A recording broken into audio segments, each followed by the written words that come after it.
Hey everyone, welcome back to Sobriety for Beginners, because I know that I am just a beginner in all of this.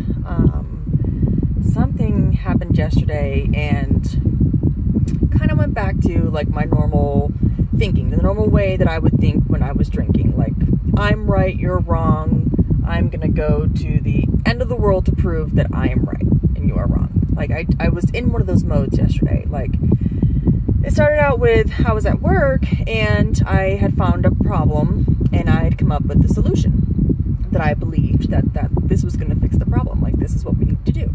And so I went to my supervisor and I said, hey, you know, X, Y, Z is happening, and I believe that if we change this, it'll correct it. You know, this will be fixed. And she said, no. And I went, excuse me? You know? And she said, no, we're not changing that policy. And it just, like, blew the wind out of my sails. I was so, like, just, what? And so I went back to my desk and I started thinking about it. And of course, I'm just in my stinking thinking, just griping away, just mad. And so I'm sitting in my feelings, just getting more and more angry. Like, I'm just like, how dare she? Like, she didn't even give it, like, a thought. Like, she didn't even allow it to get past her. Like, she didn't even take the 2 seconds to sit there and think and be like, oh, maybe we could do that. Maybe that would be helpful. She just immediately just battered it down. Like, no, we're not doing it. And that irritated me. That really got under my skin. And I was just like, like, so frustrated. So after that happened, I decided, I was like, you know what? I'm not going to stand for this. I know that I'm right. I know that I'm right, and I am going to prove that I'm right. And I decided that I was going to walk my happy little butt to the second floor, and I was going to go to my boss's boss, and I was going to tell my boss's boss that I'm right, and this needs to be changed. Here's the problem. Here's the solution. This needs to be changed. And when I went upstairs, I walked past his office, and thankfully there were some people in his office, so I couldn't go in and talk with them. So I came back downstairs, sat in my desk, and just huffed and puffed, and, you know, just was mad all day. Like, just, it ate my lunch. It irritated me. I talked about it all day. I was messaging other people. I was like, I can't believe this. No one's listening to me. I see a problem. I know the solution. Why is no one listening to me? And then I even went to my assistant supervisor, and I was like, this is just really bothering me today. Like, this is really getting at me today. And he was like, well, go back and, you know, do some research and, you know, try and find out why she said no. Why did she say no? You know, go figure out what it is that we can't do to change this policy. So I went and did some research, and there's nothing in there stating that we can't do it. So it just really, really bugged me.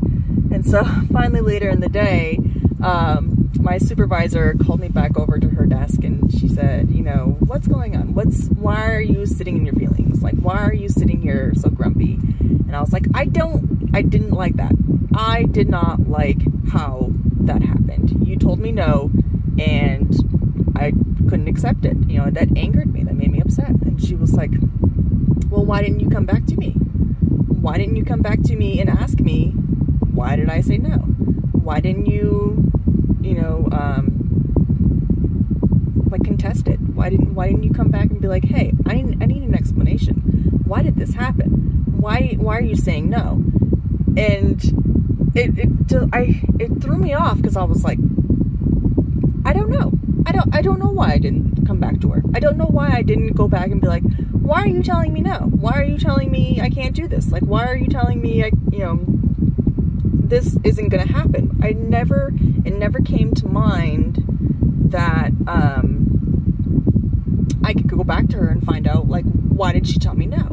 And so finally she said, I told you no because she has already brought that up at one point in time. She has actually already brought that up to her leadership, and they, you know, explained to her why it could not be done. And so then she gave me the same answer that they gave her, and it made sense.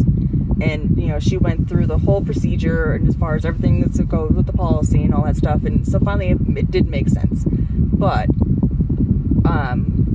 after talking with her, I felt like I had egg in my face, honestly. Like, I was so in an uproar. I was so mad. I knew that I was right. I knew that I had the problem and I had the solution and this was going to fix it. And nobody needs to, you know, stand in my way because I'm going to take this to the top. I'm going to get this done. And I don't know if it was divine intervention or if it was my higher power or if it was just pure coincidence, but those people were in my boss's office to stop me from making a complete fool of myself yesterday. Because I would have gone in there huffy puffy, hot off the presses, with my solution that I know is going to fix this problem, and I would have walked out with egg on my face. And I would have walked out making a fool of myself. And all I had to do was just go back and ask why. Why can't we do this? Give me more explanation. I want you to research more, you know. And she was just trying to teach me a lesson. She was trying to teach me that, you know, don't back down if someone tells you no. Go research it, go find something else, and then come back at it again. Like, you gotta keep going. You gotta keep fighting for something. If you find something that you are passionate about, you have to keep fighting. You have to keep going for it. And clearly I was very passionate about it because I marched my happy butt right upstairs because I was gonna tell them what they need to know. And that's the addict side of me. Like, that is the total addict side of being like, I am right, you are wrong, you are going to listen to what I had to say.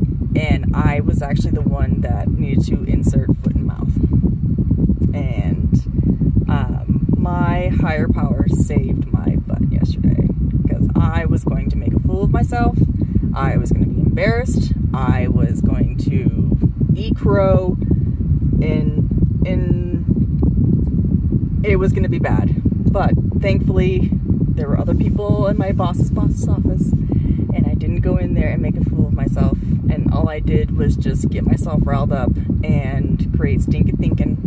And all I had to do was just go back to the source. Go back to the source of it. So, yeah, it's funny how my higher power, you know, tends to do things. And, I mean, interpret it as you will, you know.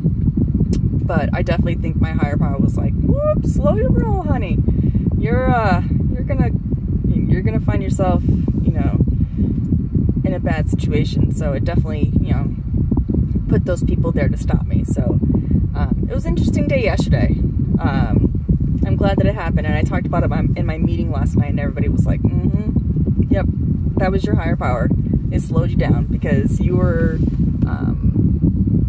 on a roll, and it was not going to a great place. So anyways, I'm glad that, you know, I'm going to keep working it. I'm going to keep doing this program because, you know, God's going to look out for me in spite of me. You know, I'm going to keep making a fool of myself, but my higher power is going to be there to save my butt because I'm going to humiliate myself. So anyways, I hope everybody else is having a great day. It's nice outside. It's finally getting to be a little bit warm, so it's nice to finally see spring come around and all that stuff. So I hope everybody else has a great day, and I will talk to you.